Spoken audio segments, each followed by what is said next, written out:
જૂનાગઢની સ્થિતિ પણ બતાવીએ કે જ્યાં સાંજના સમયે ઘેડના બામસણા ગામનો ફરી પારો તૂટ્યો છે।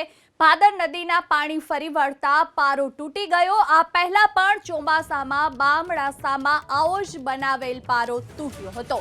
જૂનાગઢ જિલ્લામાં ગત રાતથી વરસાદી માહોલ છે, એટલે સોમવારે જન્માષ્ટમીની રાતથી સતત વરસાદ ખાબકી રહ્યો છે। જિલ્લાની અનેક મહત્વની નદીઓ અને ડેમના પાણી પણ ઘેડ પંથકમાં પહોંચી રહ્યા છે ને પરિણામે કે પારો ફરી તૂટી ગયો। આ ચોમાસામાં જ બનાવેલો પારો ફરી એટલે કે બીજી વખત તૂટી ગયો છે ને એને કારણે ઘેડના પાણી હવે આસપાસના વિસ્તારોમાં જવા લાગ્યા છે, પહોંચવા લાગ્યા છે ને તેને કારણે આસપાસમાં રહેતા લોકોની હાલત કેટલી કપરી છે તે આ દ્રશ્ય પરથી આપણે સમજી શકીએ છીએ। ભાદર નદીના પાણી ફરી વળતા પાળો તૂટી ગયો છે ને હવે આ પાણી આસપાસના વિસ્તારોમાં પણ ફરી વળ્યા છે। લોકોની હાલત કફોરી છે। આજુબાજુ આવેલા જે ખેતરો છે તે પણ પાણીમાં ગરકાવ થઈ ગયા છે ને હજુ પણ જૂનાગઢમાં સતત વરસાદ વરસી રહ્યો છે। એટલું જ નહીં, હવામાન વિભાગે આગાહી કરી છે રેડ એલર્ટની, એટલે આવતીકાલે પણ 12 મેઘખાંગા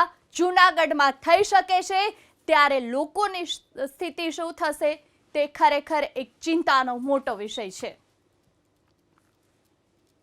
તો અગાઉ પણ ચોમાસામાં બામણાસામાં આ જ પાડો બનાવવામાં આવ્યો હતો ને તે તૂટ્યો હતો, એટલે લોકોમાં રોષ પણ જોવા મળી રહ્યો છે કે વારંવાર પાડો તૂટે છે તો શું સારી કામગીરી કરવામાં નહોતી આવી।